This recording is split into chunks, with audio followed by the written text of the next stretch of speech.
Hello everyone, welcome to my channel, welcome to Bong in Europe. সবাই কেমন আছো? আশা করি সবাই খুব ভালো আছো। আমরাও ভগবানের আশীর্বাদে খুব ভালো আছি। তো আজকের ব্লগটা একটু অন্যরকম। আজকের আমরা নেদারল্যান্ড বলছি আমস্টারডাম থেকে 25 কিলোমিটার ডিস্টেন্সে দূরে আমরা একটা সি বিচে যাচ্ছি। যদিও এটা একটা ছোট্ট ব্লগ হবে, কারণ অ্যাজ সাচ সি বিচটার মধ্যে দেখার মতো কিছু নেই, কিন্তু যেহেতু আমার ছেলে এত বায়না করছিল যে বাইরে বেরোবে বলে, সেই জন্য কাছে পিঠের মধ্যে ওকে এই সি বিচটাতে আমি একটু ঘুরিয়ে নিয়ে এলাম। বিচটার নাম হচ্ছে জ্যানবোট বিচ, খুবই সুন্দর।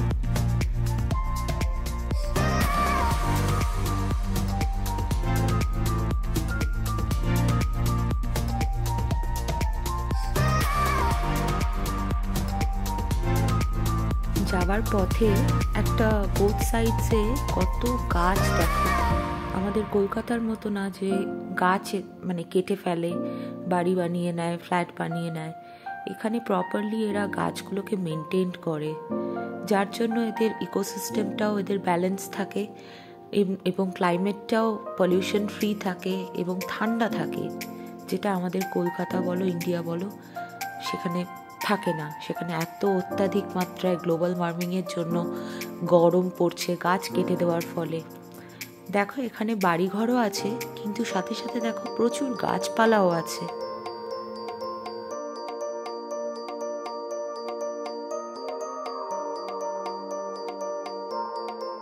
এখানকার মিউনিসিপ্যালিটির লোকজনরা প্রত্যেক সপ্তাহে একদিন এসে গাছগুলোকে ট্রিম করে দিয়ে যায়। যেখানে যেখানে বড় গাছ হয় সেগুলো কেটে দেয়। খুবই সুন্দর এখানকার পরিবেশ। চলো আমরা প্রায় আস্তে আস্তে জ্যানবোটের কাছাকাছি মোটামুটি চলেই এসেছি। এখানকার বাড়িঘরগুলো ভীষণ সুন্দর, ছোট্ট ছোট্ট কটেজ টাইপের, একদম টিপিক্যাল ডাচ হাউস যাকে বলা হয়।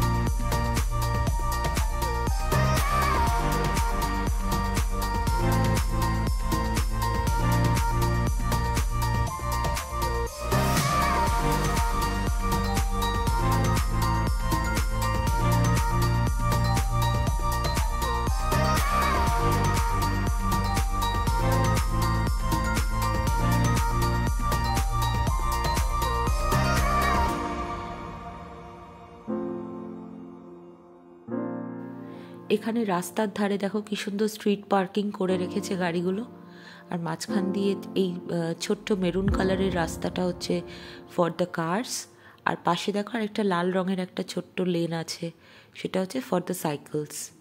অপূর্ব সুন্দর রাস্তাঘাট, বাড়িগুলো একেবারে ছবির মতো। তা অনেক তো কথা বললাম, কথা বলতে বলতে আমরা চলেই এসেছি জ্যানবোট ব্রিজ। এইবারে আমরা আস্তে আস্তে গাড়িটাকে এই জায়গাটায় পার্ক করেছি, সেটার ভিডিও তুলতে পারিনি। এই জায়গাটা আমরা পার্কিং করে তারপরে সামনে বিচটা কি সুন্দর, অপূর্ব। দেখো পিছনেও অনেক অ্যাপার্টমেন্টস আছে।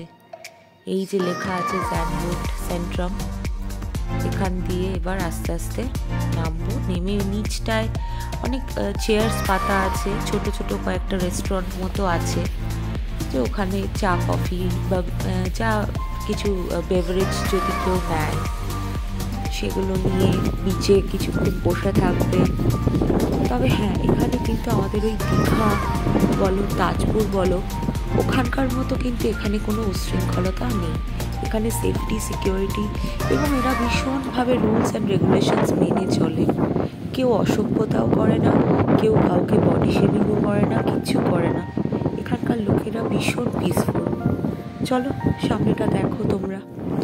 এই আমার ছেলে, সে তো খুব মজা পেয়েছে বিচে এসছে বলে। তার মধ্যে এতটাই ঠান্ডা, এটা সামার পড়ে গেছে বলছে, প্রচণ্ড ঠান্ডা, 11 ডিগ্রি টেম্পারেচার, যার জন্য ওকে জ্যাকেট পরিয়ে আমাকে বিচে আনাতে হয়েছে। তা আমি একটুখানি সাহস করে, আমি যদিও সমুদ্রে যেতে ভীষণই ভয় পাই, আমি একটু সাহস করে সামনের দিকটা একটু এগিয়েছি।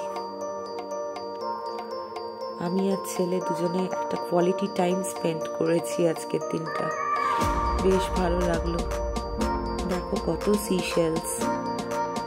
ঠান্ডা, যেমনি ঠান্ডা তেমনি হাওয়া দিচ্ছে। আমিও মোটা জ্যাকেটটা জাস্ট পরে এসছি, সামনে চেন দিইনি, তার কারণ অতটাও আমার ঠান্ডা লাগছে না, এখন অনেকটা ইউজ টু হয়ে গেছি। এই দেখো আমি আর ছেলে, আমি এতটাও ভীতু যে সামনে একটুখানি এগিয়ে আমার ছেলে বলছে চলো, আমি বলছি না আমি যাব না, যদি কিছু হয়ে যায়, বাচ্চা কাচ্চা নিয়ে রয়েছি। চলো, আমার এই শর্ট অ্যান্ড ক্রিস্প ব্লগটা আজকের এখানেই শেষ করছি। সবাই ভালো থেকো, সুস্থ থেকো, টাটা।